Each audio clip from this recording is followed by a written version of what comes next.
I have had a ton of caffeine this morning, and I am fired up. Good morning, and thank you for waking up with the chase. Troy is wired like you've never seen before. I'm shaking. Look at me right here. You see that? I'm forcing myself to do that, let's be honest. Look at that. I am reckless again with no undershirt underneath the jersey. But good morning anyways. Happy Friday. Happy Jersey Friday. I'm Troy LeCastro alongside my co-host, Mr. David Yager. Good morning, Troy. Hey, what's up, buddy? Not much. You know, how you feeling on this lovely Friday How's at the Chase studio? How's it hanging? Just lovely. Just lovely. Ready to get on with the weekend. Just lovely. Just a lovely Friday. Nah, man, everything's good. I'm raring to go. I feel like I'm in like rare form. I'm ready for the weekend. I'll be honest. Got myself a nice little weekend away at the lake house. Not my lake house. Not in the budget for me. Cannot afford. Can I? Yeah, you knew where I was going with that. Always one Borat reference. Always. I get Cluck Radio. He cannot afford. He cannot afford. Great success. So as you can see, it's another Jersey Friday. Jersey Friday, baby. Who you wearing today? Going UNC. Michael Jordan. Simple. That's it, huh? Simple. Just calling it. What did I tell you? That's enough. I feel like if you watch The Chase, you can guarantee two things. One, you're going to get a Borat reference somewhere in there. Two, Michael Jordan will be discussed or seen on this show. At some point. He's somewhere over there. He's on Troy's stand. Oh, he's on my yeah. He's over here. Look down below. We're just a big Michael Jordan stan account, I think, now at this point. Would you say? 2-3. Big 2-3 or 45, depending on who you are. You know, Jordan wearing the 4-5 ain't to play games with you. Dude, bars number one. Just absolute fire. This kid's spitting. Number two, I gotta be honest. I used to hate when everybody would make their Instagram captions like for their birthday, be like 23 going into my Jordan year.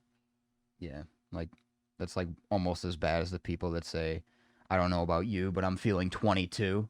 I'm like, please, I'm ready to report and block you. You know what that makes me think of is when somebody mashed up that Vine where it's, I can't say it, but they go, I don't know about you. And the woman goes, I hope you do. You do. That's a good one. That's a deep cut right there for you. Thanks for asking who I'm wearing. I really appreciate it. Who are you wearing? As you can see, I've got a little Montreal. I got myself Vladimir Guerrero Sr. Because I'll be honest with you, I used to love Senior.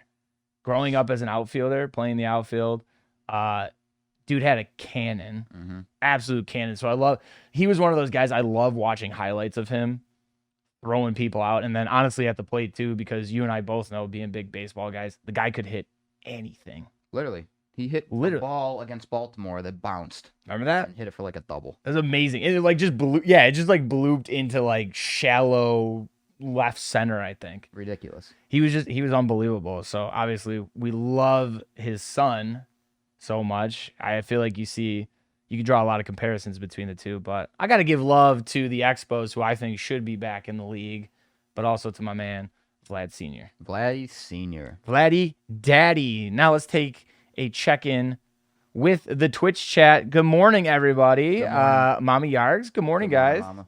Jay-Z, good morning. I have a feeling that today is going to be very interesting for me. How so, Jay-Z? How so? How so? But I think you've got a good point. I think it's going to be interesting for us today, too. Yes. I mean, it's always interesting, right? Friday episodes are always fun. We're always looking forward to the weekend, and I feel like Fridays we're always amped up. So good morning to Jay Hendry as well. Called us gentlemen. Gentlemen. That's nice of you. Like a gentleman. Nothing but class here. Nothing but class. Moosey, oh snap. What's good? Higgy Bear, good morning. Bill Dozer, morning.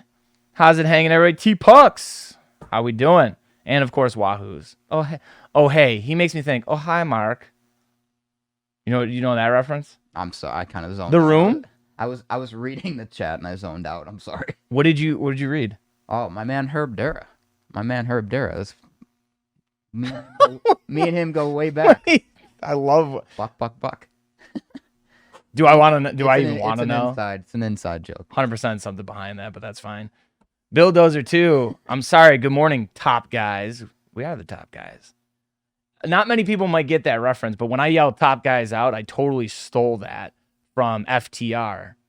They are a tag team right now in AEW, but former WWE as the Revival. I always take that from them. At the end of their promos, they always yell top guys out. So I was like, you know what? Top guys. We're the top guys. We're the top top guys. guys. Out. FTR. Forever the Revival. All right, we've got a great show for you this morning. I'm really looking forward to it.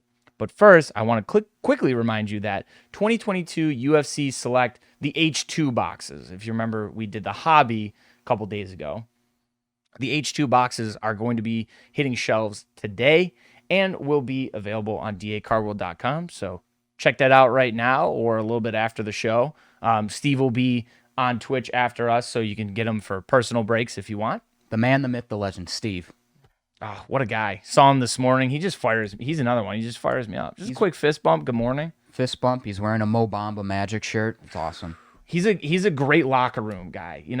He's just the camaraderie with him. Always says good morning. Make sure he stops and says good morning. The type of guy you want on your team. You know what? And he almost gives me a little motivation. He does. But you know what? You need more motivation today. Just remember, your attitude determines your actions, and your actions determine your accomplishment. John C. Maxwell. You know what? Beautiful. We need some more inspiring voices in our life. Meerkat, can you give us the winner of our giveaway from Wednesday? Good morning, everybody. Yeah, we have our winner for the 2022 Topps Pristine box strip we had on last show. We had that beautiful Jose Ramirez gold out of 50 encased auto. A lot of great cards in that one. And taking them home will be Jake H. Jake, I will be reaching out to get your shipping information. Jake was a Jeter collector as a kid, which I can relate with. I don't know many kids, kind of in our age range that weren't big Derek Jeter fans as a kid, and he's transitioned to Freddie Freeman, who one of those kind of underrated in the hobby guys. Great player, can get him a bit undervalued for how he produces. So shout out to Jake H, and he loved the Pokemon talk last show, so a little warm spot in my heart there. So you guys want to do another live phone call? I don't know. Do we have time for it today? No, he's in the chat already, though. Yeah. He's blowing up the chat. Yo, that's me. Everybody's congratulating him. So, yeah, congratulations to Jay Henry. He's in the chat. Welcome to the chat. Jordan was different. He wasn't in the chat, but Jay Henry's watching us live. So, congrats to him for sure. Congrats, my guy. Thanks for always tuning in. I think this is a good reminder, though. Please, I'm begging you. As someone who wants to get these cards out to you as soon as possible and make sure that they are in your possession quickly, please send us an email with your shipping information to the Chase at dacarworld.com. Please send us all your shipping information because I would love to send you these cards. So what we'll do is Meerkat or I will reach out to you either via the Facebook comment or whisper you on Twitch. And when you get that whisper or you see the reply to your comment on the YouTube, please send us your info. I want to give you these cards so bad. So bad. So I want to get them out there. See his comment? He goes, David, maybe we'll have to figure something out about that Ramirez. Whoa. Who knew this was a live trade show here? What are we, Don West on QVC here? What do you think this is? Jake, remember to either email the Chase at DA Card World or just give me a buzz. Please. I almost feel like I'm doing that bit on Saturday Night Live with Adam Sandler and Chris Farley where I'm like, please, for the love of God, have some dignity. Just let him sleep in your bed. Hey, just let me sleep in your bed. All right, what do you say we move on? Let's just, like Kanye said, let's get on with it. Anyways, a couple weeks ago, we mentioned that our boy Bobby Witt Jr. of the Kansas City Royals paid a visit to the PSA office to drop off some cards for submission. Included in that group is Witt Jr.'s own 1987 rookie auto from 2022 Topps Baseball Series 2, which PSA says is the first on-card flagship autographed rookie card of the Royals shortstop. PSA announced Tuesday the card came back a Gem Mint 10 with a 10 auto. This is one of the first copies of this card that PSA has graded. I'm not going to lie, I have one of these cards. Seeing it come back, a 10 Gem Mint, really gets me thinking. Would you say it's inspiring almost? Yeah, it's inspiring. Honest to God. So It's actually, inspiring for me to send it to PSA. we have a picture of it, correct? Yes. If I'm not mistaken. Let's pull it up. Yeah, pull up there. So that's There she David's is. version right there. Yes, that's the one I have that I am likely going to send in. Just raw like that right now is like going for like $375. Mm-hmm. So And like eyeballing it, do you think it could come back at 10, or like what are you thinking?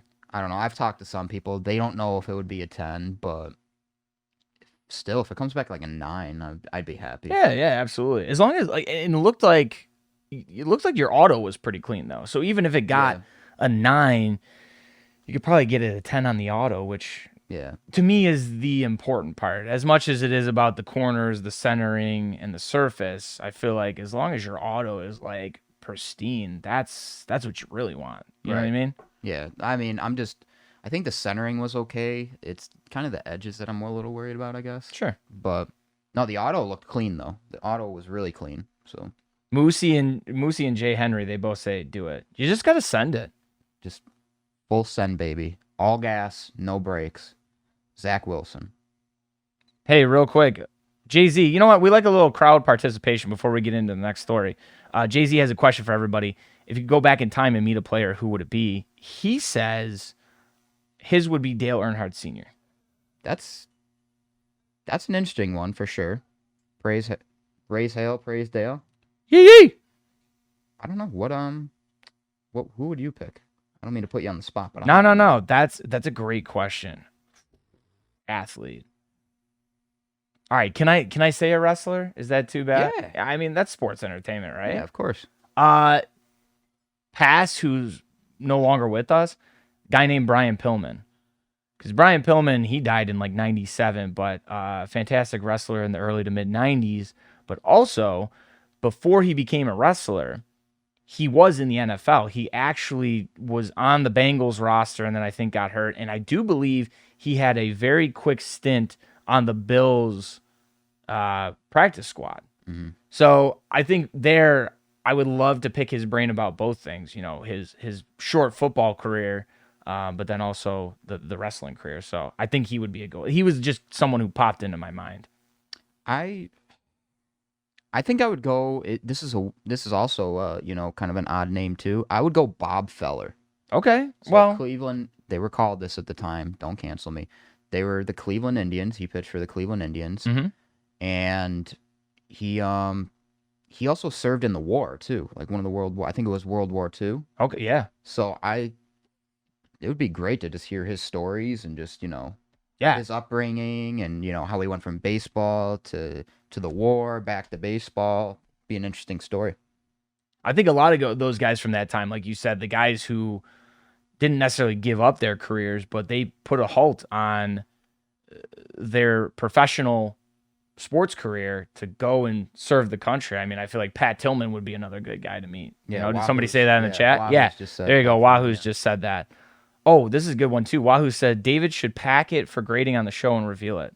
So maybe that's a good thing we could do for the National.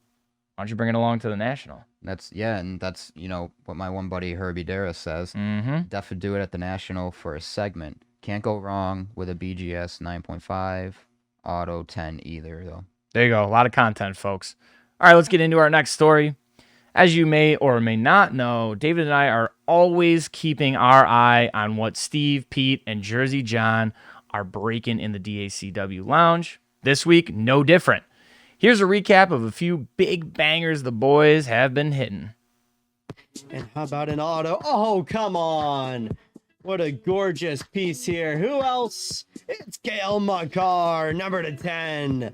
Another gorgeous on-card auto. Kale Makar to 10.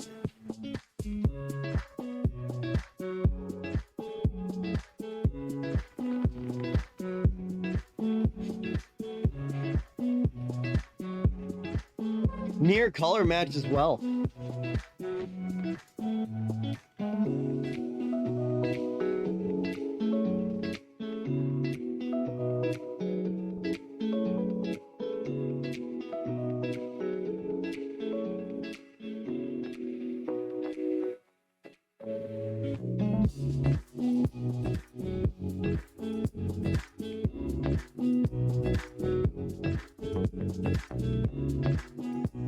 Good start. Hello, Mr. Lawrence. It's a very good start.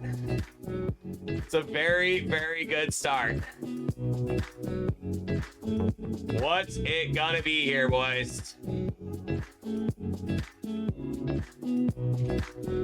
10 of 20 with the Ruby. There you go. Rookie auto. What an auto, too. That is a beautiful Trevor Lawrence auto. 10 of 20. Trevor Lawrence rookie auto. Not too shabby there, boys. Beautiful get. My goodness. There you go. Trevor Lawrence. 10 of 20 rookie auto. Ruby. Yeah. There you go, boys. Hell yeah.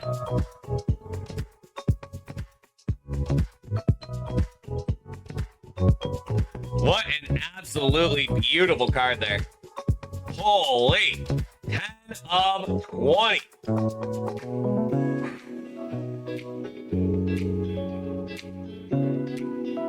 Like 1 of 2 if you reduce it down. But my goodness, what a great card for you there. That is a huge one to end it on. 2 packs left. Let's get a big rookie here to finish it off for you, TJ. Come on. Trey Lance. Hey, they answered it. Oh, my. And a Jamar Chase. Oh, my goodness. Nice one right there, TJ. Jamar Chase. Oh, my goodness.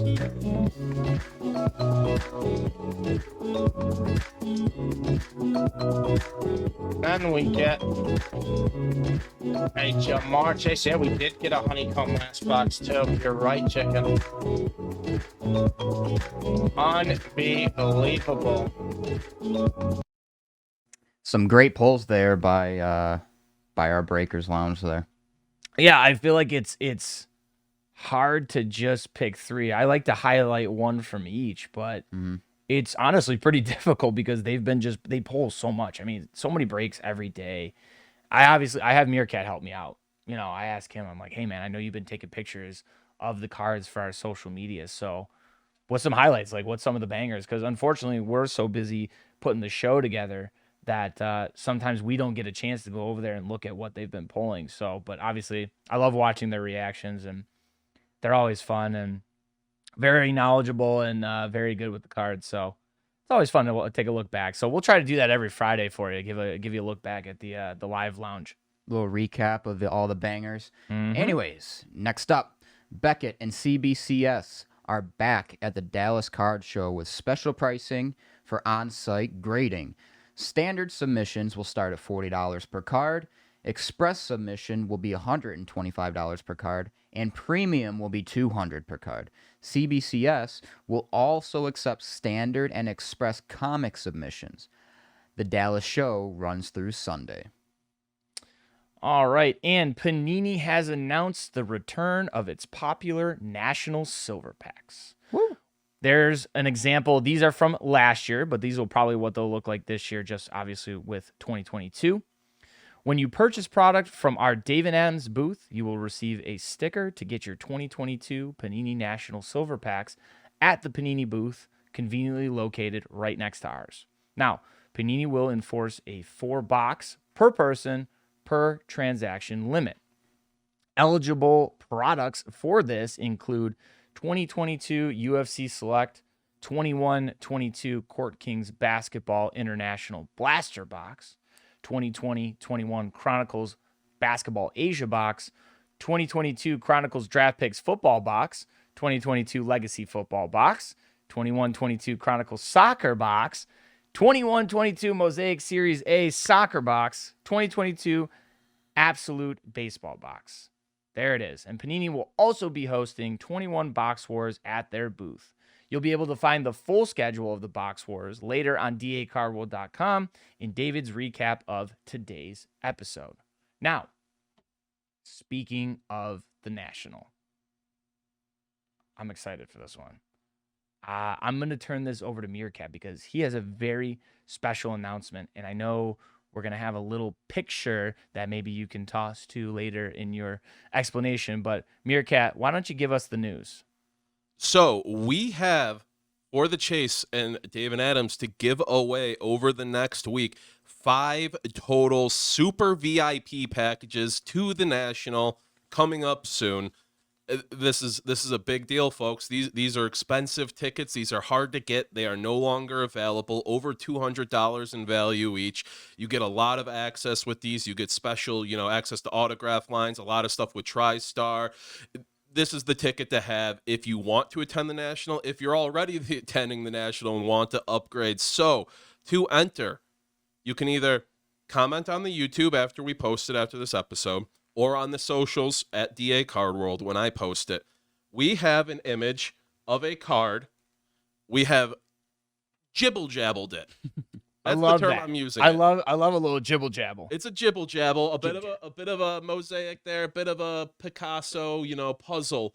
But just tweet at us, Instagram us, comment on the YouTube video, say exactly which card this is. We want year, we want product, we want player.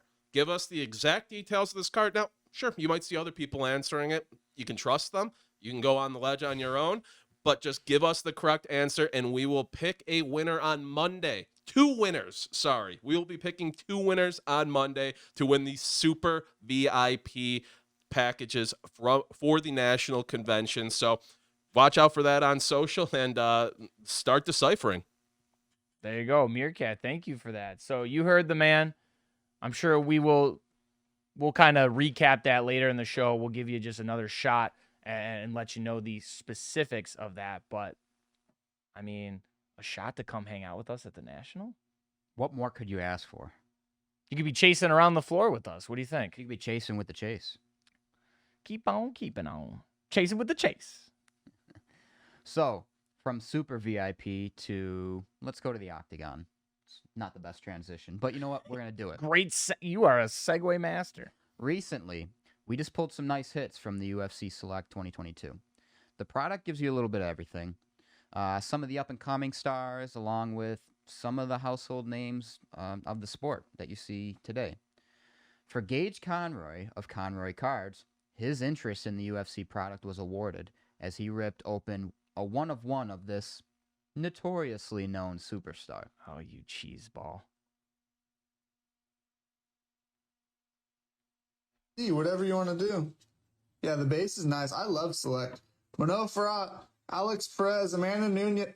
Oh my goodness. Oh my goodness. Conor McGregor, 1/1. That just snuck up on me. McGregor, 1/1, Biggs. And here to talk about the one-of-one black of the Irish sensation and the notorious Conor McGregor is Gage Conroy. Gage, thank you so much for joining us this morning. How you doing, my man? Good, guys. Can you hear me all right? Oh, yeah, we can hear you loud and clear. Loud and clear, brother. Yeah. You can see in that video. I didn't even know that card was coming, man. I know, you kind of said later it caught you by surprise. Yeah, it's just I just saw black and I forgot we were even looking for 1/1 and it just popped up. What do you know? That's awesome. So, hey, Gage, I just want to get kind of in your background. How'd you get into the hobby and kind of explain the start of Conroy Cards? I got in at the peak of COVID, kind of when everyone got in, and I was buying retail and buying it in bulk, trying to figure out how to get my hands on it. And then I was selling it locally to a breaker that I didn't even know what breaking was. And I finally asked him, I was like, dude, how are you making money if you're buying it from me for so much? And he explained what he's doing. And that kind of just got me in the game. I started ripping blasters, giving blasters away. And then it kind of transitioned into hobby boxes once you got a following. And it took off a few years ago, and now it's just great. It's crazy. I didn't even think this was ever a thing until a year, 2 years ago.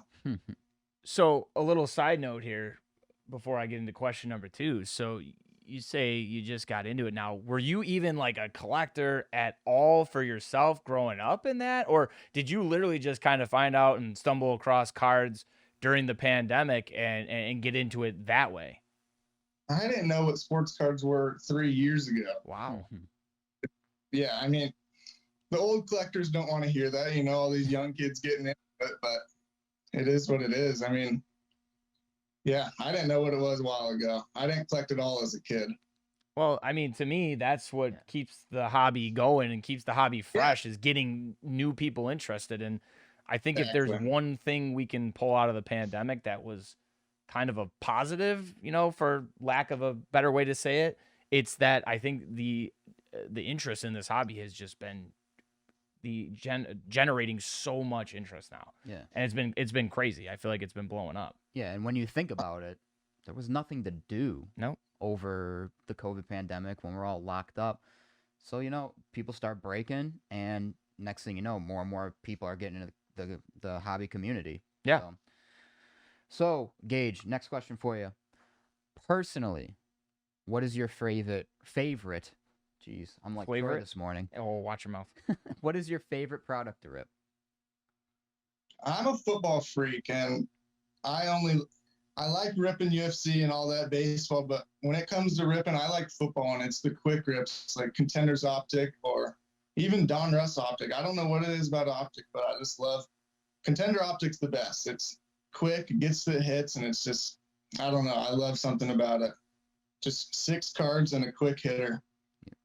Yeah, I'm actually pretty much a fan of that too. I like that stuff that you could just go bang, bang, bang, bang, bang, and just keep going through, keep running it. I mean, some of those breaks where you're getting boxes with 24 packs is like, dude, I know. You know what I mean? Like everyone's skipping the base nowadays. It's like, why even have 30 base cards per pack? No one wants it. Right. Yeah, man. Everybody's just like salivating and hungry to just get like straight to the hits. And I like that. I don't know if that's my attention span or what that says about me, but I think that, just keeping things rolling is better. I think that's how you keep eyes on you. Everybody has such a short attention span nowadays. Yeah, it's true. But kids like the base, so I get it. They got to do it for everyone, but I don't know. Yeah, and I mean that's an important piece of the hobby, though, is to keep the younger generations in it as well. So yeah, and that's the thing is there's a product for everybody. Now, speaking of product, I know you said football freak there. You love the football stuff, but it does seem like UFC Select has been pretty hot across the board with, different breakers. So how do you feel UFC cards have been doing? Do you think they've been kind of on the up and up in the trending lately? Singles, I'm not sure. I don't even collect UFC that much, but when it comes to the box, I mean, like Prism UFC was 900 for a bit. Now it's 400 today. It's like, I guess it depends what product it is. Select is staying steady. It's like 280, 300. It'll be interesting today because Select Hybrid comes out, and what's it going to be? 85, $95? Like, that's a cheap rip. People may want to rip that, and it could get dried up quick, and that could go up to, I don't know, 120, 150. It's UFC cards are doing all right. I think they're staying steady. I don't think it's booming right now as it were, but I don't know. Yeah. No, yeah, that makes sense. I mean, UFC is kind of a hit or miss sport, I feel like, where, you either love it or you hate it. And I think some people are just kind of dipping their toes in the water right now, like you were talking about.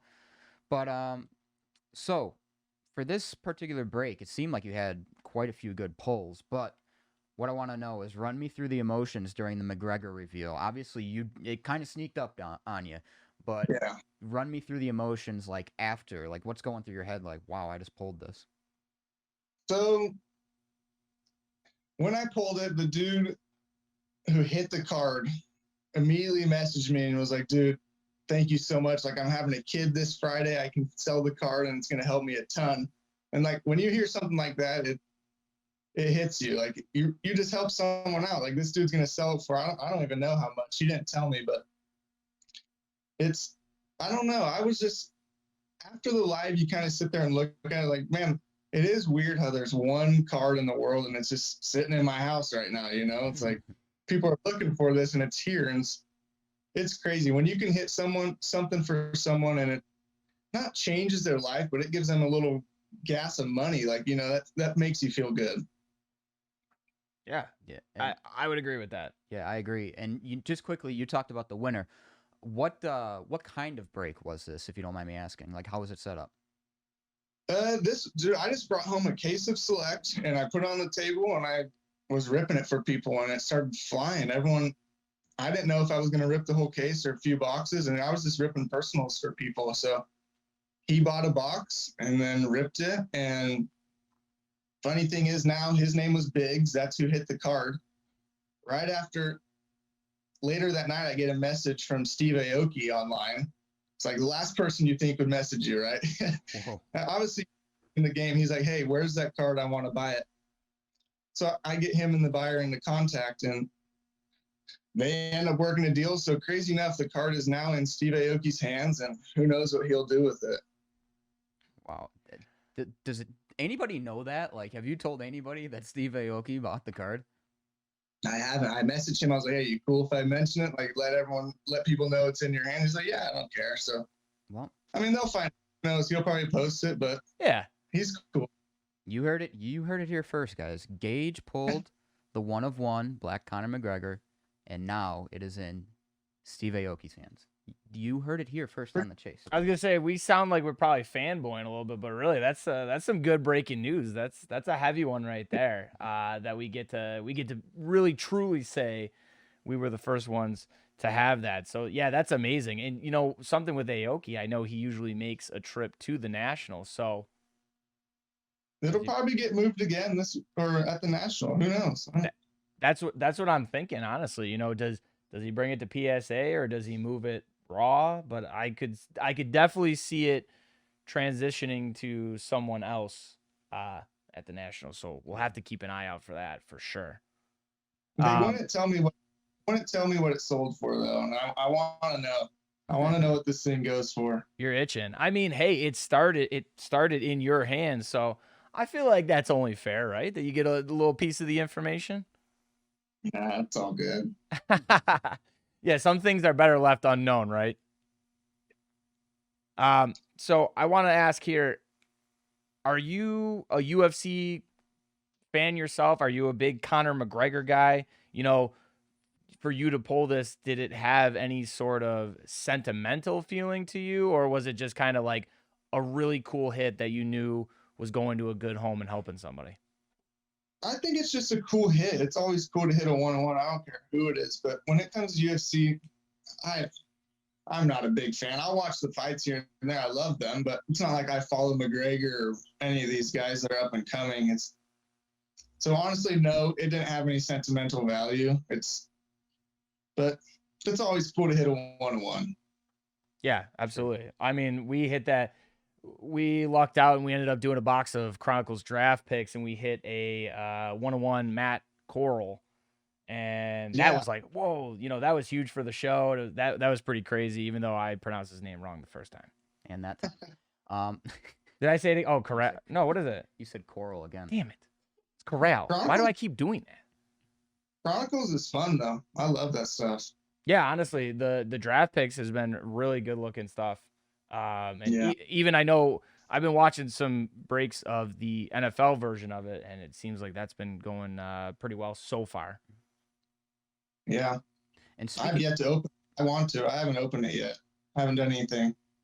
Yeah, maybe now. Are you headed to the National? Are you saving some good stuff for Atlantic City, or?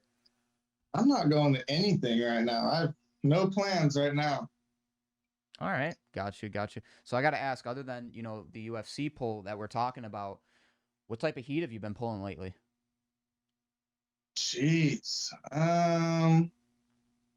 What was the last football that just came out? Oh, we did Impeccable, and in the same box. There was a Cade Cunningham silver bar and a Cade Cunningham on-card auto. That was a nice hit. Football Contender Optic, we ripped a case of that. There was a Mac Jones to 49, a Trey Lance in there. I don't know, man.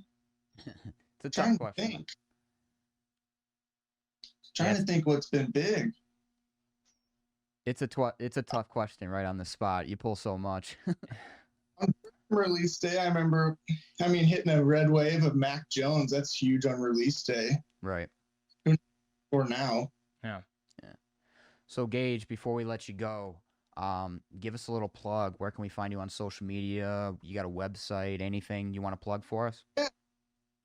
You can go to conroycards.com, where you can always contact us there, but it's always just Instagram. We're just ripping on Instagram. DM me there. We're live all week long some days. Breaks are always posted on the page, but just Conroy Cards on Instagram. Awesome. Well, Gage, man, I really appreciate you coming on the show. Troy and I really enjoy our time here talking with you. And like I said, thanks for coming on. We appreciate it. Thanks, guys. The podcast is killing it. Keep it up. Thank you. Appreciate you, it. brother. Have a good Appreciate it. weekend. Have a good one. Yeah. Definitely have to bring him back on. As like, make sure you keep in contact with him and tell him. Absolutely. We didn't get a chance to tell him there, but if he keeps pulling bangers like that, we'll definitely bring him back on. That's what I like is we keep seeing these heaters coming out of these products, so might as well get these guys back on and just give us a recap of how they've been pulling. And he probably has one of the best headshots that we've received. Yes. Oh my God, we put that on our Twitter, I think, right? Yeah, I don't think we have it ready to go for the show today, but once you see it on like the Twitter and everything, you'll understand why. Yeah, definitely check it out. I know, definitely check it out on Twitter for sure. For sure. I'm so mad that I keep calling him Matt Corral. What is wrong mean, with me? It's Corral. I get it, but I can see why you would want to say Coral, like Coral Reef. But just remember, there's 2 R's. Maybe Corral. Yeah. Golden Corral. Golden I Corral. should really, that's where I need that word association. Corral. What is wrong? I swear I graduated college with a journalism degree. So I'm not. No, it was in a journalism degree. They just put him inside the diploma. I'm not as dumb as I look. I swear it. This is what happens when I have too much caffeine. That's my problem. Oh, Master Zen? Yes. He says, is that a mustache? Yes. Go ahead. Go to Dave's camera. Yes. I must ask you a question. I must ask you a question right now, actually, though. Are you ready for another box rip giveaway? Yes. I also, just real quick before we start ripping, Chris Smith 324 says Troy is having a Chris Smith moment. I'm going to assume that's not necessarily a good thing. Well, he struggles to pronounce names. Let's just put it Does he? that way. That's nicely. Well, at least I know someone has the same issue as me. You know what I mean? At least I'm not the only one, and there's a group of us. I should start a Facebook support group. It's chronic, I guess. I don't know. Not a good thing. Oh, look at that. Who is it? Hobo Fuzz says, sure, we'll blame the caffeine. I gotta blame something. Besides I'm still technically blaming myself, but just my caffeinated self. You know what? Let's get ripping. You want to get to ripping? Let's get ripping. Real quick, Hobo says, Meerkat, you got to get Troy to open some soccer at some point. Just watch the struggle sweat. He's giving the Borat 2 thumbs up, like, very nice. Yeah, so what do you say we get into it? We've got here, because the British Open is this weekend, we've got ourselves some 2021 SP Game Used Golf, 1-pack each. I think at least 2 hits per box. I think there might be a third sprinkled in there. Yeah, third hit sprinkled in there, baby. Yeah. And 2 base cards. Bloomy says, hell yeah, do some soccer. All right, well, I guess we're going to have to do some soccer soon. Bryce of DeChambeau in his goofy hat. Sorry. I don't want to talk about him. He's a joke. No. I don't know. In the Brooks Koepka Bryson DeChambeau rivalry, I think I'm Team Brooks. I'm putting him over. Yes. I'm putting him over. I also agree with that. Okay, so here we go. Oh, Let's pull a Tiger. Team Wait. Daly. Let's go. I can't. Oh, I yeah. can't. What do we? Uh, I can't find one. Meerkat, dear, do you have a cutter? Ooh, we got like the forearm in that one too, not just the hand. Give it up for Meerkat. Let's hear it one time. Totally thought Dave was gonna play the applause. Totally thought Dave was gonna play the applause. What? Nah, what? Sounds like Dave Stevens is on the ones today, not the ones and twos, just the ones. All right, so there we go. I guess I'll go first. How about it? Bloomy says, Rory. He's putting it out there. I like that. We're putting it out there. Speak it into existence. I'm all about that, guys. I'm all about it. Manifest. Yeah, Lee, we did see, actually, if you missed Wednesday's episode, we actually ripped some pristine. So make sure you go back and watch the last episode from Wednesday. You'll see some of the pristine. We actually got a gold Jose Ramirez auto. Yeah, That was really cool. we did. And Keston Hira, too. Jersey auto. All right. Here we go, gents. Ladies and gents of the chat. Ladies and gentle cars. Okay.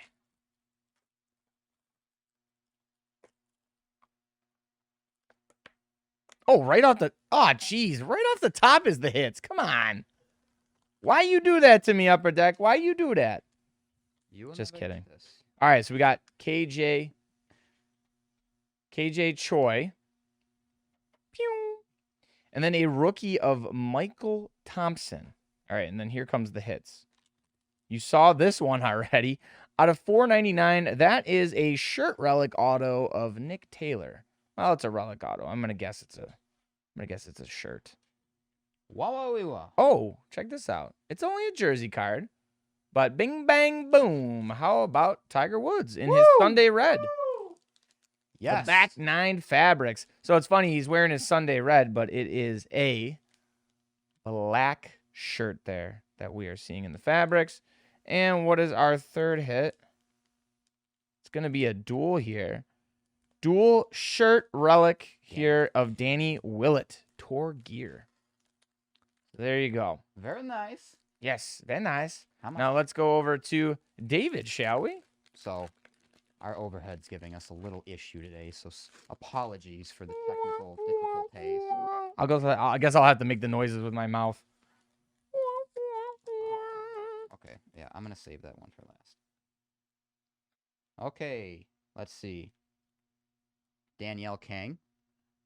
Front 9 fabrics, so a little relic there. Get a little back 9, a little front 9. Yep, Oh, yeah. get 18 for you. Woohoo. Double relic here. We got Nick Taylor, Danny Willett. So cool. So we got an auto and a jersey of Nick Willett and Nick Taylor and Danny Willett, and now you have them both. Speaking of, we also have a Danny Willett rookie. Nice. Very nice. How much? Ooh, big LPGA star. I like this one. Annika Sorenstam. Nice. Wow. I actually haven't heard. I feel like I haven't heard her name in a while. Just like a regular base, but I think the name, Now, this one was on the top for some reason. But a rookie, Tony Finau auto. So I think Yagabom finally got a hit. Yay. Miracles.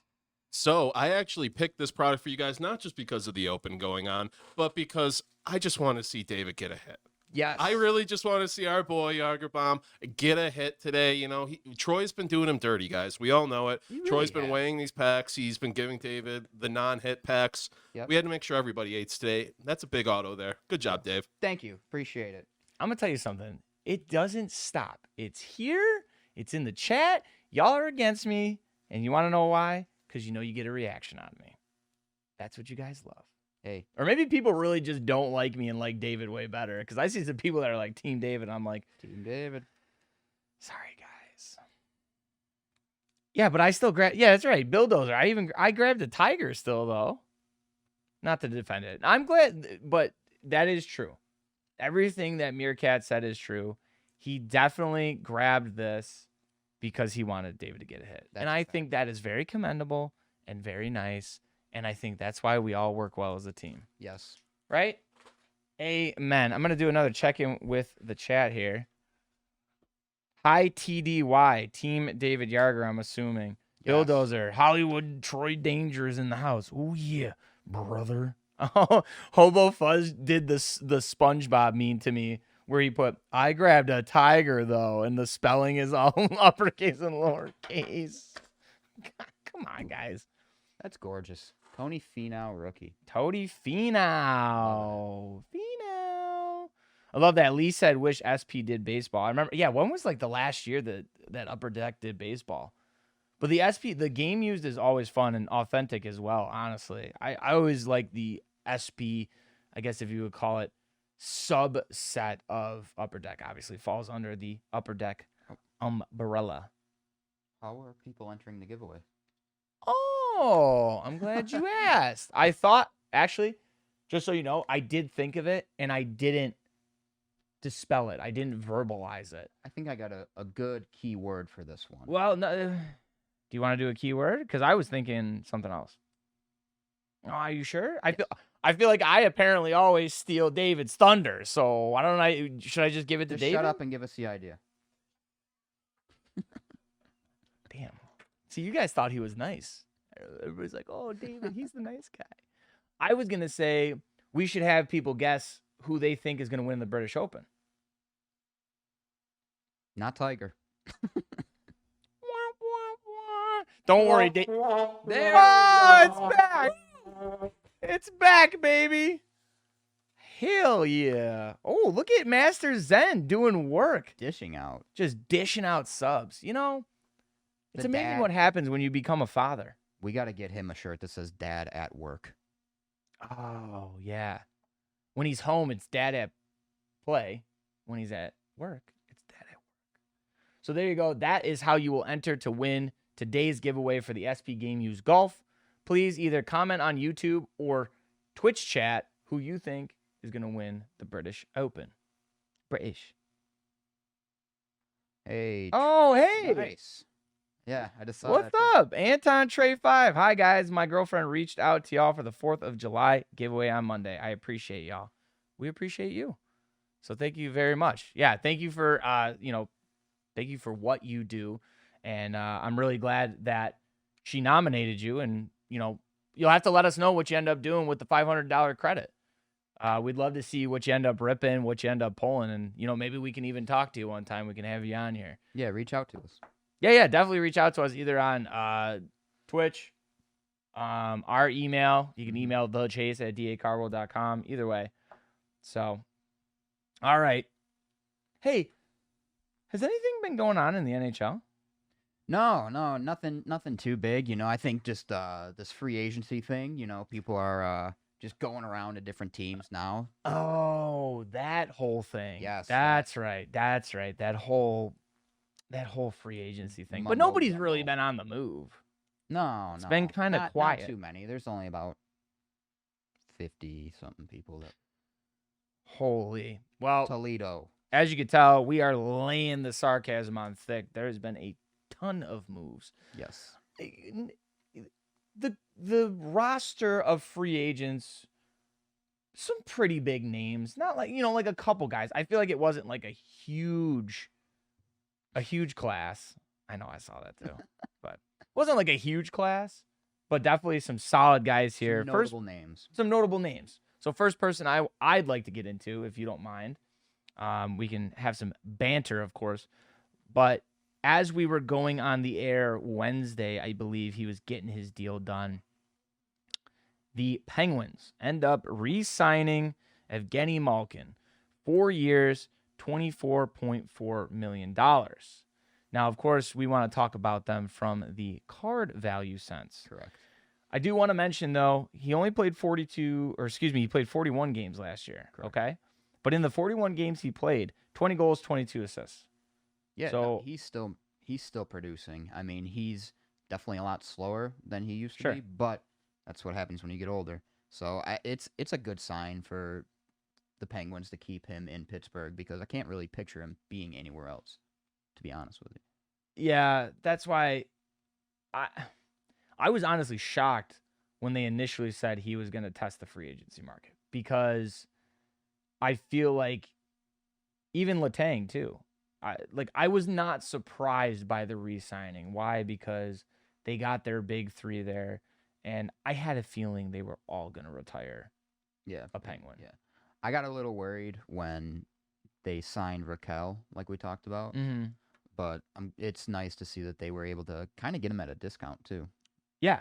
And that's the thing. I feel like he was fine taking a cut or a little less money, if you will, or however his contract will be structured, because I think he wants to stay there. Yeah. And you don't see that. I feel like you don't see that often anymore in the NHL, but specifically in sports anymore. I mean, I can't remember the last player who stayed with one team his whole career. I mean, maybe like a Jeter. You can't even say David Ortiz because he technically started on the Minnesota Twins. Yeah. You know what I mean? Yeah, you're right. So it's a very rare occurrence. So it's good to see that he's gonna stick with Pittsburgh. I've always liked Malkin. You know, and something interesting I found on him. We went, when I say I mean you and I went through the Young Guns cards. Interesting note about Evgeny Malkin that I really had to research here. Technically, I think if you want to play it on the technicality, he's got 2 Young Guns. I was very confused. Yeah, I remember you pointing that out. I was very confused because I'm seeing Young Guns, 06, 07 in the away jersey, but then all of a sudden I'm seeing some in the home jersey too, and I'm like, hold up a second. So after doing some eBay and some little more research, here on the screen you see both of the cards were in Series 2.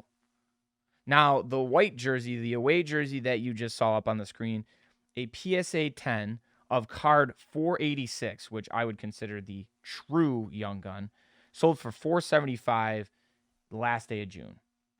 So I think he's one of those players re-signing. I don't know if it's necessarily going to help his value, but it's definitely not going to hurt his value. Yeah, no, I completely agree with you. And I think if you're looking to get something now, resale, I don't think you'll get a crazy ton for it. I think if you're collecting, if you want Malkin now, it's more of like a PC type thing, in my opinion. Yeah, I would agree with that. He's not, if you're pulling him, you're probably not rushing to resell it. Right.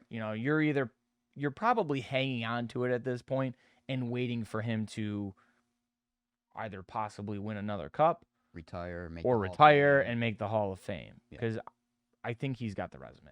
Yeah, absolutely. And like you said, right now, if you pull him out of a box, whatever, it may be worth, whatever, but you're not going to get the same rush of, man, I need to sell this like you would if you pulled like a Zegras Young Gun right now or something like that.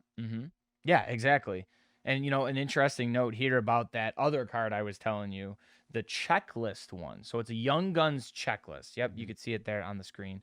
Card number 495. These ones, I found one. It was this one, PSA 10, $64 in late June. So it looks like if you're a Malkin PC type of guy, you can go find PSA 10s for cheap. Even the raw one, the checklist one, $56. Yeah.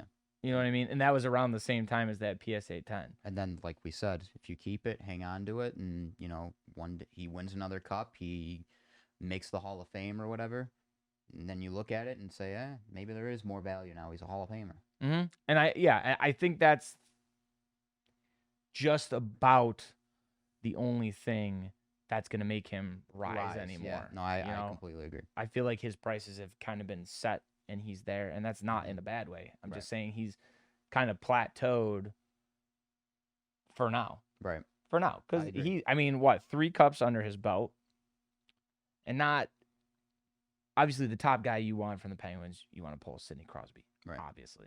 But if you're not going to pull Sidney Crosby, then Malkin's there. And do you think, I don't want to call it living in Crosby's shadow, but do you think playing alongside Crosby actually hurts his value more than it helps. You know what? That's one of the things I was kind of tiptoeing around because I didn't want to say that, but I feel like that's almost it.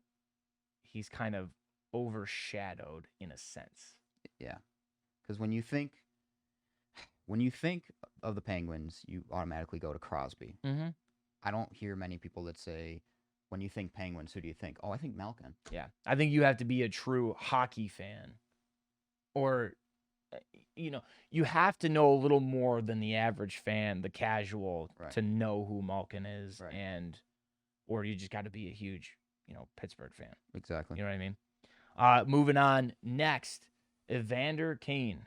4-year, $20.5 million contract extension with the Oilers. Now, he's a guy, though, with a few exceptions to the rule. If you could pull his young gun up, we have that. So, Oh my goodness. yeah, Atlanta Thrashers. Blue Land, baby. Blue Oh, my Land. Lord.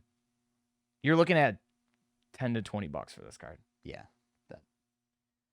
Some of them young guns, like for big, like I don't want to call Evander Kane a big time player, but like a player of his caliber, like his name is known around the NHL, and like the value is just so low. But I think I would not argue with you, but I would make a point that unfortunately I feel like his name is known around the league for some the wrong reasons. Wrong reasons, yeah. For the wrong reasons. So I think that could very well hurt the value of somebody too. Yeah, like no one wants to go and get a, some guy that's going to be off the ice issue Mhm. as part of their collection, because it's just going to hurt the value. I mean, I don't want to get into it. Yeah, I get it though. We would go off on a tangent, and obviously we could go down that rabbit hole. There's obviously guys in many sports that have done some very bad things. Yep. And their value went from here to here, and the dude, Kane, is always going to be like here, because Right. he will provide on the ice. He'll score. He'll get assists, but it's just that off the ice stuff. Yeah. Will always keep him at a low value. Oh, absolutely. It's always going to haunt him. So yeah, you're right. I don't think people are busting down local shop stores or going on eBay and like, man, you know what I really need right now? An Evander Kane card. Right. And Thrasher's card is pretty sweet. I mean, yes, I got to give credit for that. I Yeah. mean, that's amazing. The Thrashers card, That's a great find. because he's got to be. I forgot when, because Winnipeg came back in 11-12 season, I think. So Sound off in the chat. When did the Winnipeg Jets come back? So I think he might be one of the last Thrasher Right. rookies. But to what we were saying, on the ice, this is a good move for the Oilers. Mm-hmm. 22 goals, 17 assists in 43 games played with Edmonton last season. As we know, he started the season with San Jose. And then 17 points in 15 games during the postseason. Yeah. 13 goals. Yeah, no, for he went off in the postseason. Yeah. And I think it's huge for Edmonton because they get another guy to play alongside Mm-hmm. Connor McDavid. Well, to me, that was always the problem with Edmonton. And I feel like they're finally starting to right the wrong. Mm-hmm. Because they had Taylor Hall. They had Nugent Hopkins. They had Nail Yakupov. I mean, they had Jordan Eberle. They had all these top. I know a few of them were literally number one. Mm-hmm. But they had these top 5 picks. Nothing. But Connor McDavid, they are not squabbling the opportunity with him. They're obviously taking this pretty seriously, and actually building a team around him. Mm-hmm. So, I mean, Evander Kane on the ice definitely moves the needle for the Oilers. And they actually went out and made another move that I think is really, really going to put them in a good spot in their division and the entire conference as a whole next year. Jack Campbell. They end up signing him 5 years, $25 million. With the Maple Leafs last year, 31-9 record, .914 save percentage, and a 2.64 goals against average. Now, comparing him to Mike Smith, comparable numbers, to be honest with you, but in my personal opinion, I think this really puts Edmonton in a better spot come next season and possibly playoff time than it did with Mike Smith. Yeah, no, I agree. I think Campbell is a better option than Mike Smith, like you said, because it just seemed like every playoff game to win, the Oilers would have to score like 5 goals. Right. And Right. that's not a recipe for good hockey. No. But from a collector's standpoint, goalies are so tough to gauge because you really have to be a top of the line goalie to have any value. Like Vasilevsky and Shesterkin Yep. from the Rangers. Like Yep. those are like the cream of the crop guys right now that if you want to collect a goalie, those are the 2 dudes. Campbell, you're probably not going to get much out of him. No. I think I would make the point that we talked about with Tom and Tyler, though. Does it help that he's moving to a Canadian team where a lot of the hockey is being bought up? Or wasn't he just on a Canadian team? He was on the Maple Leafs. Correct. Very good point. If you can't get value in Toronto, then I mean, that's a good point. Yeah, because I was looking here, his 13, 14 Young Guns.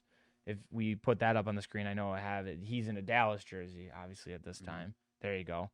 Raw, $25 to $50 you're looking at. yeah. I just wanted to note this one random one on July 11th sold for $73. Random. It's just like a weird spike. Maybe just a bidding war or something. Someone. I do want to say, right. You're right. It could have been the bots they're throwing in there and, going back and forth. Hitting myself What'd in you the do? face with my mic. Did you really? Yeah. Well, bop. I didn't even hear it, though. Thanks, Dave. No need for it, but okay. Such a weird thing to cheer. This guy, he's got a trigger finger over here. I do want to know, though, too, some graded ones I found, though. PSA 9, it was listed at 175. A best offer was taken. And then also a same type of situation for a BGS 9.5 listed at 270. Higgy Bear, he likes to push our buttons. I'm looking right at you, Dave, and I know you can see me. How you doing? I'll be here all week. Thanks. How are you? So, interesting note there, too, though, that just like everything else, it does seem like if you do get him graded, it will go up a little bit. Well, yeah. I mean, that's what grading does. But like They I could have said, they could have a card of me and comes back a PSA 10 gem mint, and it's still going to sell for at least $5. It's going to go up from 1 penny to $5. Kind of want to test that. We should get custom cards made. Let me find like one of my Little League baseball cards. I'll autograph it and then send it to PSA. See what happens. Oh, dude.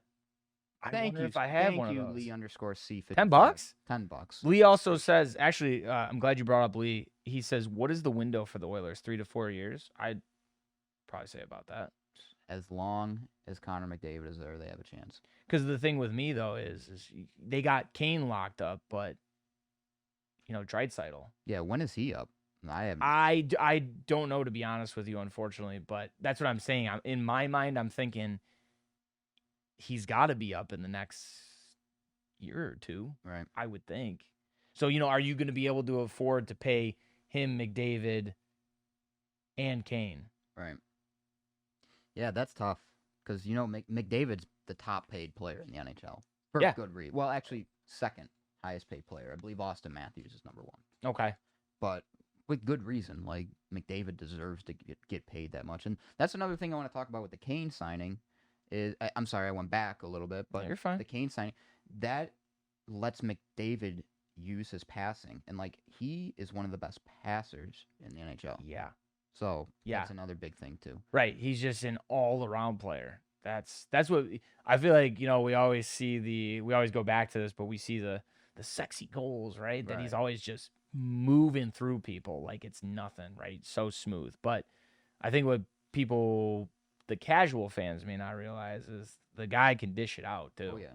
Like, no problem. I mean, there's a reason why Kane scored 13 goals in the playoffs, and Yeah. there's a reason why Draisaitl's putting up numbers. I mean, oh, for sure. He's definitely that player that he makes everybody so much better Correct. around him. correct. in my opinion, that's just how John Tavares was when he was on the Islanders. You know, you had guys like Matt Molson and Kyle Okposo, and they were having the years of their career because Tavares was being placed around them. And then they And- come to Buffalo. Yeah, you look, and Okposo gets huge contract from Buffalo. Yeah.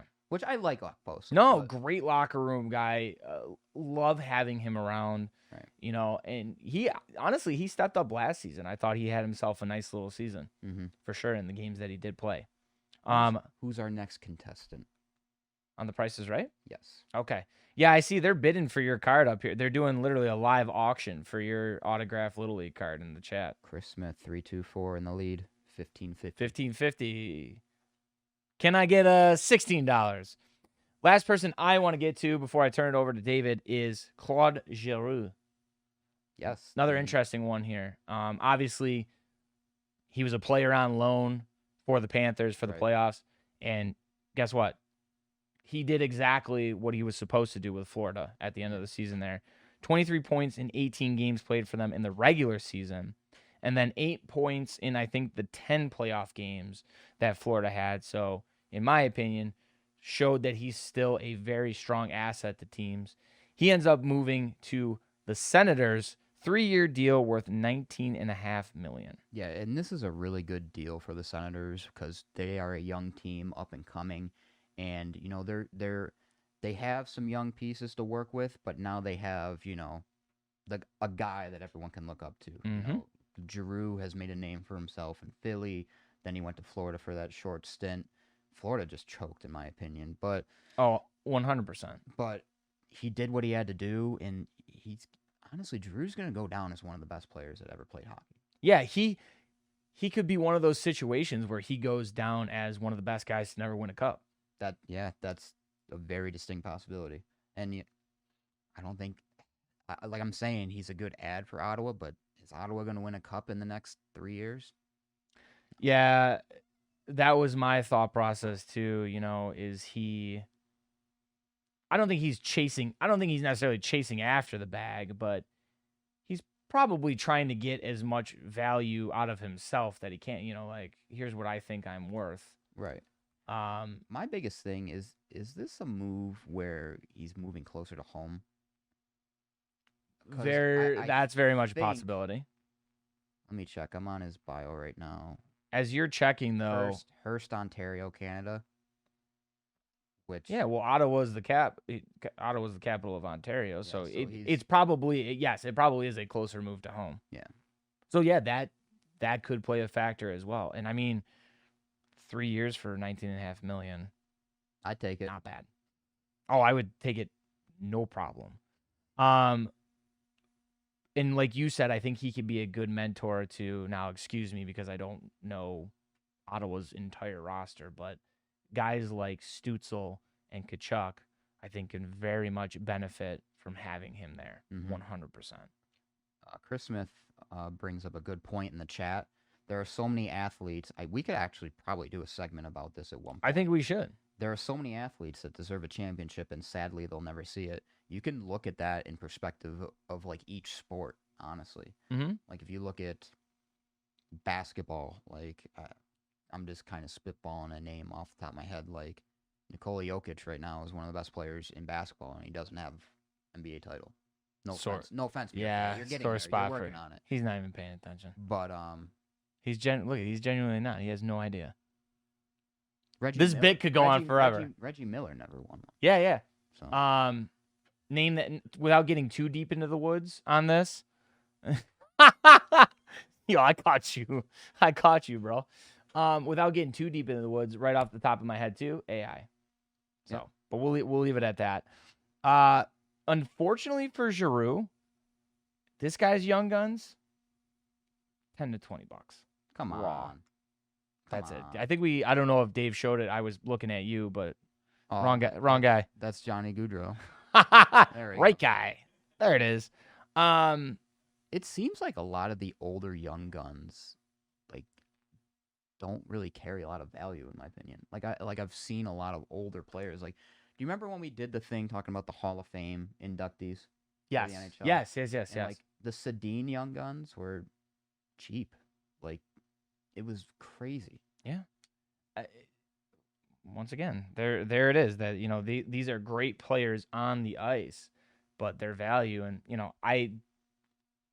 I don't think this is going to help Giroux in value. No, absolutely. You know what not. I mean? Absolutely not. Unfortunately. He's another case where it's kind of like Malkin, where he's got to win another cup, which I'm sorry is not going to happen in Ottawa, or get inducted into the Hall of Fame when he gets inducted into the Hall of Fame. Yeah, so maybe it's a case of harboring your Claude Giroux cards right now and waiting. But I will say though, I mean, maybe this is just because I knew one specific person, but a lot of people do seem to PC him and like Philly players in general. Yeah, because Philly's a big hockey town. Yeah, big city, big names. So. And I think too, one last note before I let you get into a couple guys that you wanted to talk about. I think too, looking at that Young Guns class in the 08-09, very much overshadowed by Steven Stamkos. You know what I mean? Yeah. He got buried because Stamkos. So I'm sure Stamkos Young Guns hold their value and everybody's looking for those. But unfortunately, Giroux just kind of gets swept to the side, even though he's obviously an electric player on the ice. Absolutely. Mm. Yeah. So. So I've done a lot of talking. Our next guy, free agent, which I think made headlines everywhere, Johnny Goudreau. This one, my jaw dropped. I'm sorry, I couldn't imagine anyone signing there to play hockey, but Johnny Goudreau signs with the Columbus Blue Jackets. Big deal. Like, I didn't write down the numbers. Of course I didn't write down the numbers, but money talks. Make them up. Money talks. Just make up numbers. 6 years, lot of cash. 6 years. A lot of dull hairs. Columbus finished 6th in the Metropolitan last year. 6th in their Metropolitan Conference. 6th. Yeah. But whatever. He's coming off a 115-point season. He was a plus 64, which I think is absolutely outrageous. Like crazy. Mm-hmm. Plus 64 for Calgary. 9 years pro. Pull up his Young Gun if you don't mind. Thank you. So that Young Gun, Gem Mint 10, went for 159, which, in my personal opinion, is it's high for the guys we've been talking about. It's low for a player of his caliber. Yeah. And for a PSA 10, Gem Mint, I don't know. I feel like it would have carried a little bit more weight. But what is your thought about this? Because I would have never... The small markets did really well in the free agency, it seemed like. But Columbus, I did not expect. So as you were talking there, the only thing I could really think of is, does he see potential? We forget Patrick Laine's there, and listen, Patrick Laine, he was another one. He came out hot when he was in Winnipeg. People thought he was just, an absolute machine, great goal scorer. Obviously, it seems like he has moved to the smaller market and people aren't talking about him as much. Right. But you got to think, does Johnny really actually see something in Columbus? Because I know it's not about the money. Because didn't he technically take a pay cut? Yeah. Or at least less money? He took less money because Calgary was going to pay him, I believe, $10 million. Yeah, that's what it was. They were going to pay him $10 million a year, and he took $9.75 million. So I feel like, until he talks, and I don't know if he's held an official press conference yet introducing him as a member of the Blue Jackets, but I'd love to get his side of things because right now it's all just speculation. Right, and the speculation was he was going to go closer to home. He's a Jersey kid. Mm-hmm. Everyone was saying he was going to go to the Flyers, he was going to go to the Islanders, or he was going to go to the Rangers. Or Jersey, or Devils, right? Devils, I think they were in the mix at one point. So it's kind of confusing. I mean, it is, I guess, technically closer. Well, right. Closer I mean, to it's Calgary. closer than, the Calgary. west side of Canada. But, I don't know, maybe it's a thing where the best deal he got from a U.S. team, from the Devils, the Rangers, the Islanders, all of them, maybe the best deal was Columbus. Yeah. And obviously he didn't want to stay in Canada. So Yeah, it'll be interesting to keep an eye on. I mean, I think he's still going to be Johnny Goudreau. And from a collecting perspective, I can't really tell if this hurts him or not. Like, I would still buy into like the younger Goudreau stuff Mm-hmm. because I think he's still a very talented player. Unbelievably and you can talented. get value for him. But as far as like, if you pull like a Columbus card now, even if it's an auto, I don't think it's gonna be anything crazy. I think it hurts. I'll be straight up with you. I think it hurts. Yeah, it depends how this season coming up goes, but if it doesn't go well, he's in a world of hurt. Yeah. I mean, I think his Calgary stuff will. People are still going to buy his Calgary stuff. Of course. But in terms of people buying up, if obviously now going forward, people buying autos of him in a Columbus jersey or anything like that, I don't see it. Yeah. I mean, I think the Calgary stuff is still going to be there. It's still going to have some value. I think he's still young enough where I think he's going to continue to be, a really good point getter. Is he going to get back to 115 points like he had this past season? I don't know. It's too early to say. I don't know who they put him on a line with. Obviously, in Calgary, he was surrounded by the other Kachuk brother. Mm-hmm. He had Sean Monahan, who I know that was a couple years ago. I think Monahan has since moved on from Calgary, but I think he had a lot of talent around him that elevated his game. So it'll be interesting to see what happens in Columbus. But I think for his cards, it's Calgary or bust. I don't think you're going to see a lot of value out of the Columbus cards, but that's just my opinion. I could be wrong. People could pull this clip up in the middle of the NHL season and tell me I'm wrong and give me the old freezing cold takes. But Cold takes. we'll see. I mean, I think he's got to win a cup, and he's another one. Keep on the radar of guys who are really, really good, Mhm. but might not ever win a cup. So maybe it's time to buy instead of sell. Yeah. For Goudreau, because I think in the long run, he'll still have pretty good value. So we'll have to see. Before we get on to our next topic, just a few other notables. Ryan Strome, formerly of the Rangers, Yeah. signs 5 years in Anaheim. So he's going to be a Duck. He had 21 goals, 33 assists last year, but I think a lot of people remember him for a missed opportunity in the playoffs. Missed a wide open net against the Lightning, would have tied the game. Oh, jeez. Yeah, so some Ranger fans aren't too thrilled with him. There is a Ryan Strome card up here. Wasn't anything crazy. Islanders jersey, that's where he started off. Yeah. But yeah, so Strome to the Ducks, 5 years, $5 million. Andre Burakovsky went to the Kraken. Oh, I'm gonna end with this one. How about Max Pacioretty having to get traded from the Las Hey. Vegas Golden Knights? Oh, so hey. so the Knights could clear cap space For who? for good old Captain Jack Eichel. Man, imagine having to pay him right now. Sorry. Appropriate. If none of you know, but we're from Buffalo, we're Sabre fans. So any chance we get to jab at Eichel, we're gonna do it. MVP Alex Tuck. Just remember, you are off the rails today with the sounds. Just remember, he said that, not me. Okay. Just when this comes back up, it was him. But I will say, Tucks and Kreb. Love having those boys around. Yep. Right? I like a do the cha cha. Disco.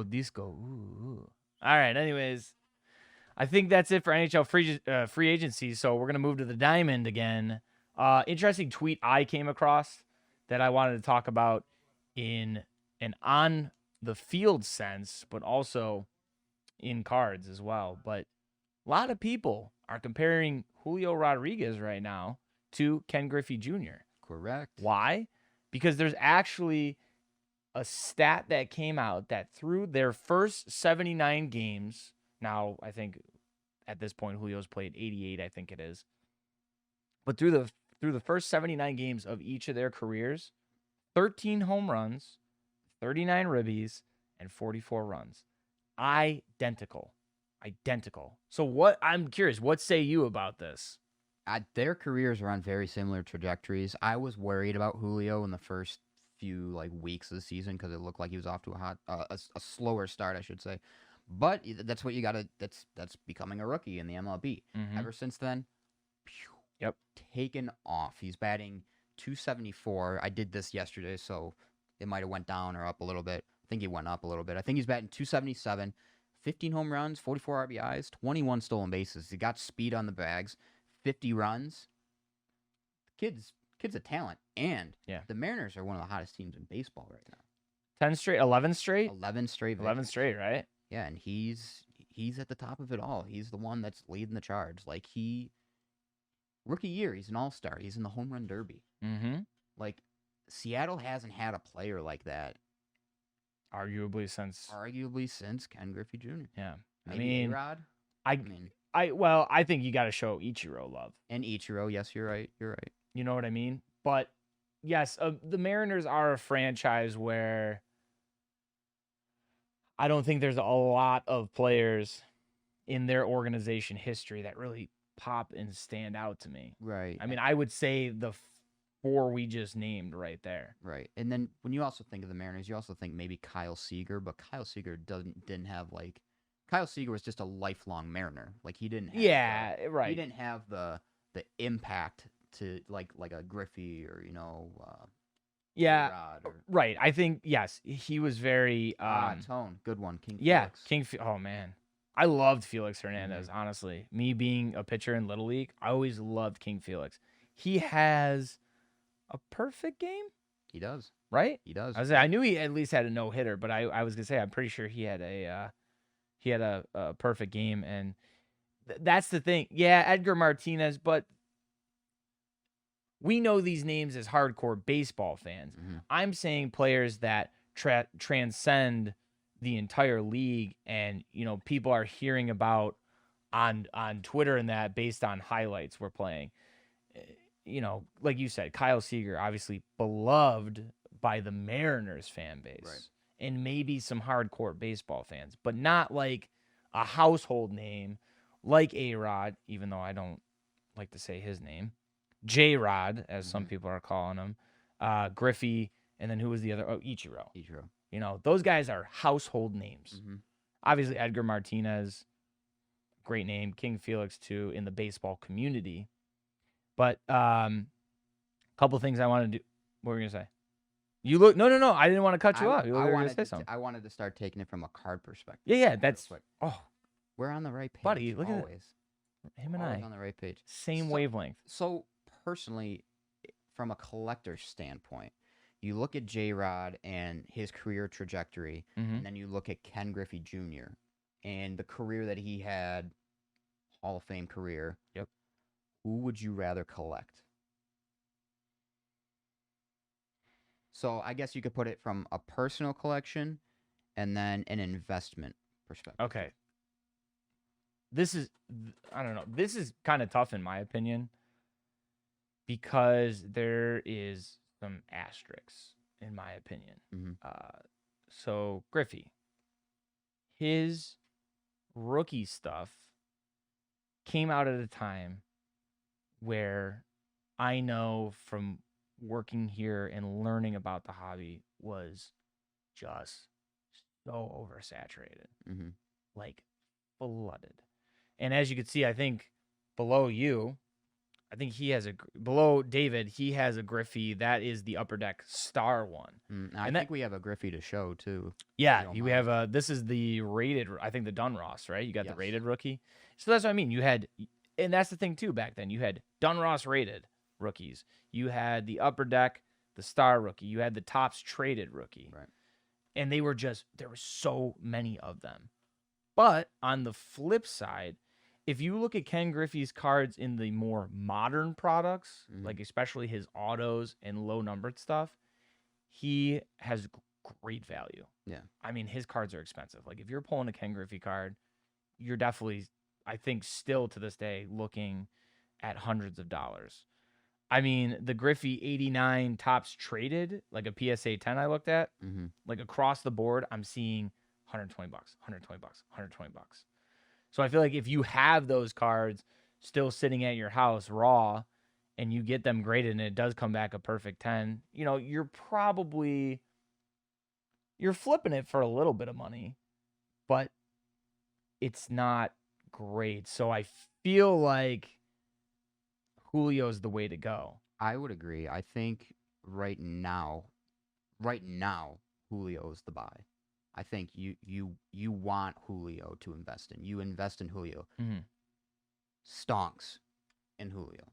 Yeah, because that's why I'm saying it's tough, because we have such a small sample size for J-Rod, Mm-hmm. but obviously he's been in Bowman products for a few years, which I'm sure if you look, you can find on dacarworld.com. Good plug. Thank you. Proud of myself there. J-Rod, you know, obviously we were talking on Wednesday, the Bowman versus the top stuff. Right. Like that Bowman stuff holds its value, Yeah, and it's it ma- goes for good money. I mean, did you have any J-Rod cards that you found or anything like that? I did find one. If Dave, if you don't mind pulling it up for us. So this was the Topps one, Topps rookie auto, kind of similar to that Bobby Witt one that we looked at earlier. Yeah, yeah. This one went for $535. Yeah. And if you could find a Bowman on there, Bowman Chrome, like whatever, Right. that's going for thousands. Yep. So I think that helps the case that we're both making, because even if you pull a Griffey now, his auto, I think he's roughly around the same value or maybe a little less in terms of the modern cards, like I said. You know, I feel like I used to see a lot of his autos sell for in the threes. Right.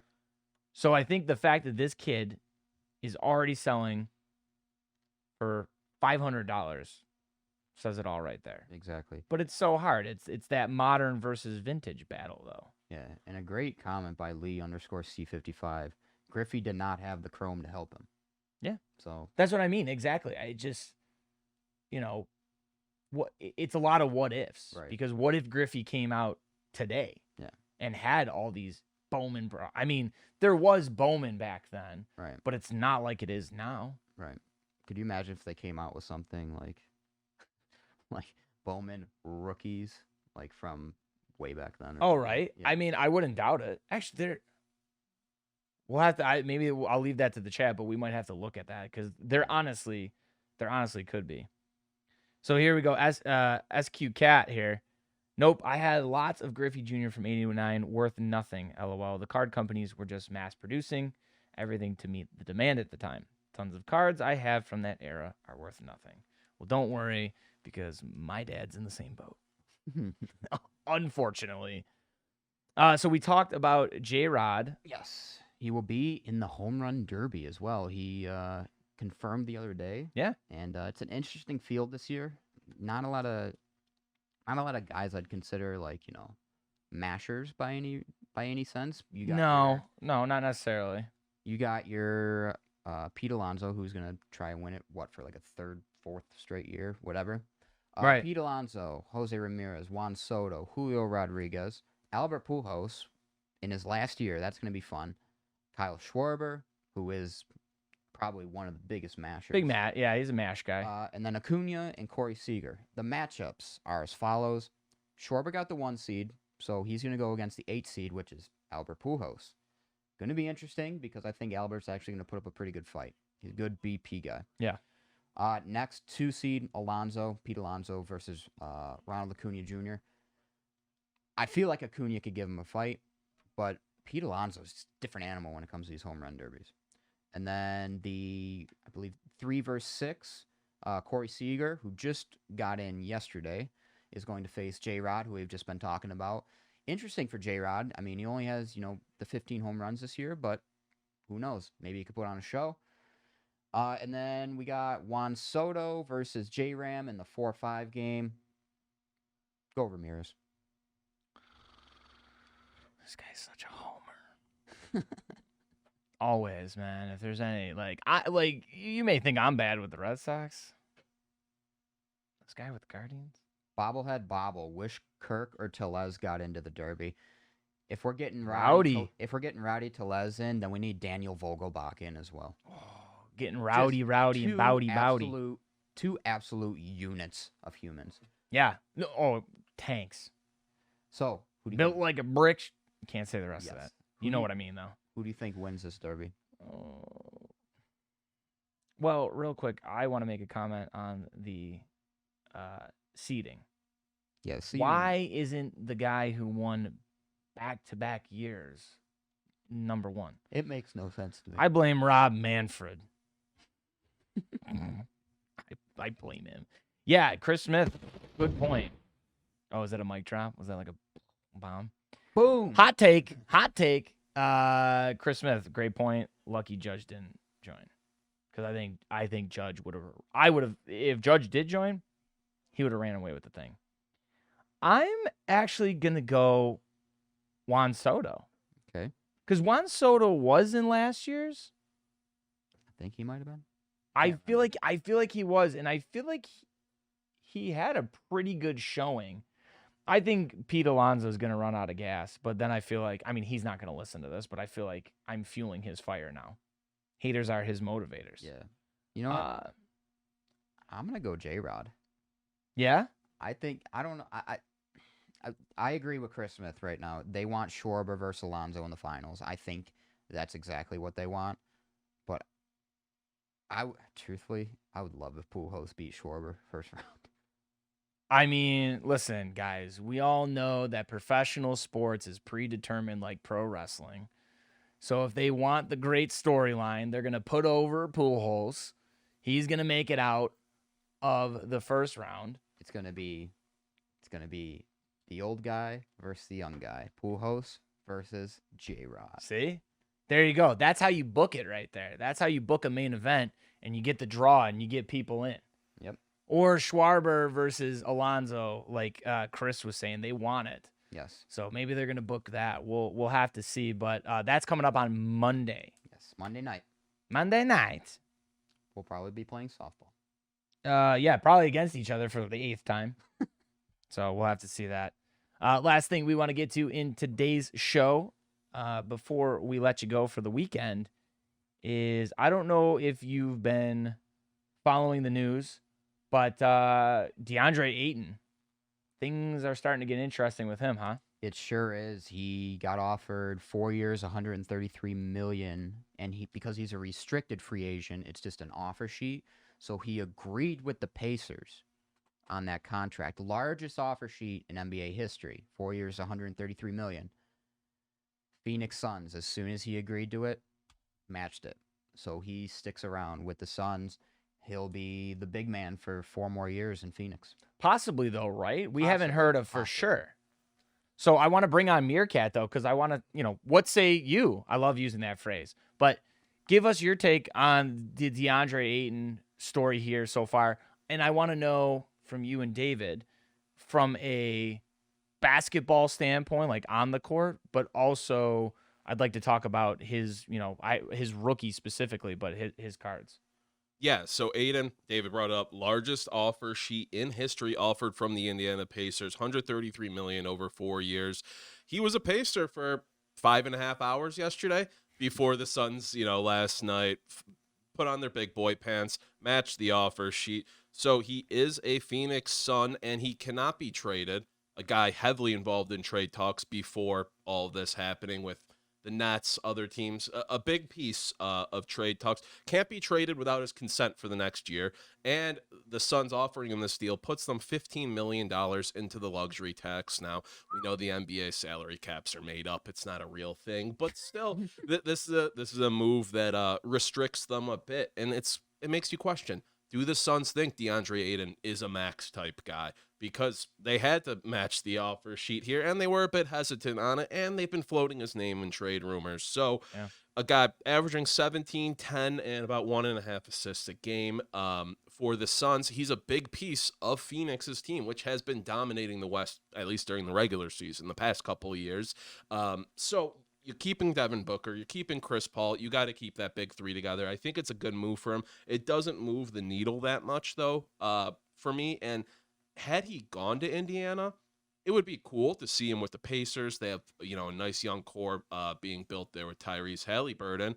But value-wise, centers in the NBA are kind of like, goalies, defenders, things like that. They don't carry much value. You can buy a Deandre Ayton rookie base prism right now, raw, for like $2 and take the chance on grading. A PSA 10 going for about $30 on average. So if you're a center, you're not getting that value that other positions are getting because they're just not as enjoyable unless it's like a Joel Embiid, whose PSA 10 Prism rookie sells between $220, $290, or back-to-back MVP Nikola Jokic, who we're seeing $350 to $450 for his PSA 10 Prism rookie. So had to throw that in there, didn't you? I had to, just had to. Sweet baby boy Nikola Jokic, but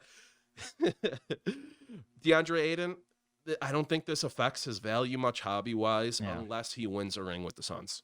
Yeah, and back to your point, if he would have went to the Pacers, I think it would have dwindled his value a little bit. Because you look at Pacers players now, like Miles Turner, who's like one of their top guys. His rookie autos are nothing higher than $30. So like I feel like unless you're Paul George, Pacers like rookies recently haven't really been selling for much. Yeah, if you're talking Pacers rookies specifically, I would agree with that. But I do know that the Halliburton stuff, when he was in a Kings uniform, was pretty chaseable for a little bit. Sought after in the early going of 2 years now. Draft class. Yeah, so 2 years. Halliburton being like not taken third in that class. He was like 14th, 12th or something. But the third, best player out of that class. He's a bit buried behind the two top guys, but as far as the hobby goes, it's starting to catch up with him with his rookie stuff. Yes, it's in Kings gear, but I think in Indiana, it might actually increase the value of those cards because he is the superstar there. You brought up Paul George in Indiana. Tyrese Halliburton is growing into that role. He's going to get every opportunity to become, a household name in the NBA. So it's something to keep an eye out for, but the Pacers, just not great team to invest into. I agree. And I think what we were saying too about before we came on, that with the center thing that you brought up, that to me, if you look at, Hall of Fame centers and that, Tim Duncan, probably one of the only centers I can think of other than Shaq that's really worth something. And I feel like the rookie and early stuff of Tim Duncan, obviously getting it graded in that, big value, just because I know a lot of that stuff back then was Tops and Upper Deck, which doesn't have the NBA license anymore, right? If I'm correct, I believe so. Yeah, Panini has the NBA license. But the more modern stuff of Tim Duncan, I feel like, because he started signing a lot in the products and that, even though his cards were low numbered in the Panini stuff, I don't think you see as much value. But Tim Duncan and Shaq are probably the only two centers I can really think of, and they have the resume to back it up, obviously. And I was gonna say, it's basically proves you almost got to be a Hall of Fame center to have big value. And it's still, even with some of those guys like Shaq and Duncan, it's like Griffey. They were around an era where, a lot of those cards were kind of overproduced. So it's still not even like insane value on some of their base rookie stuff, which is crazy to me because they are such perennial, household names in the NBA, such guys who have made their mark on the game, still talked about. We're talking about them now. But, you can get some cool like national treasures and immaculate autos of guys like that for pretty cheap. Yep. For a reasonable price. And real quick, Meerkat, before we let you get back, I know you got a lot of the social media work to do. Before we let you get back to that, can you just give everybody a reminder of our giveaway on your end of things?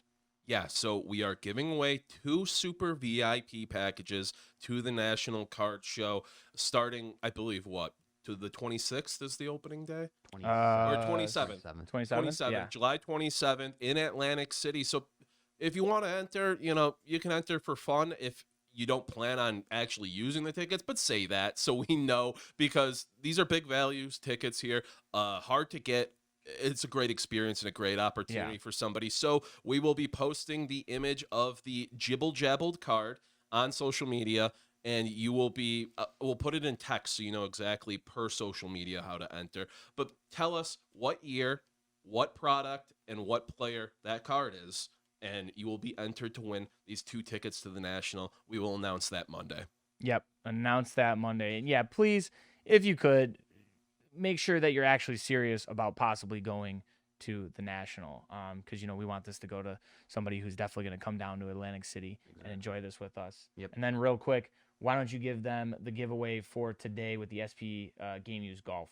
Ah, yes. So, if you want to enter yourself to win this fancy Tony Finau rookie auto card, or any of the great cards that we pulled today out of the golf package, comment who you think will win the British Open on YouTube or Twitch right now in like the next 5 seconds.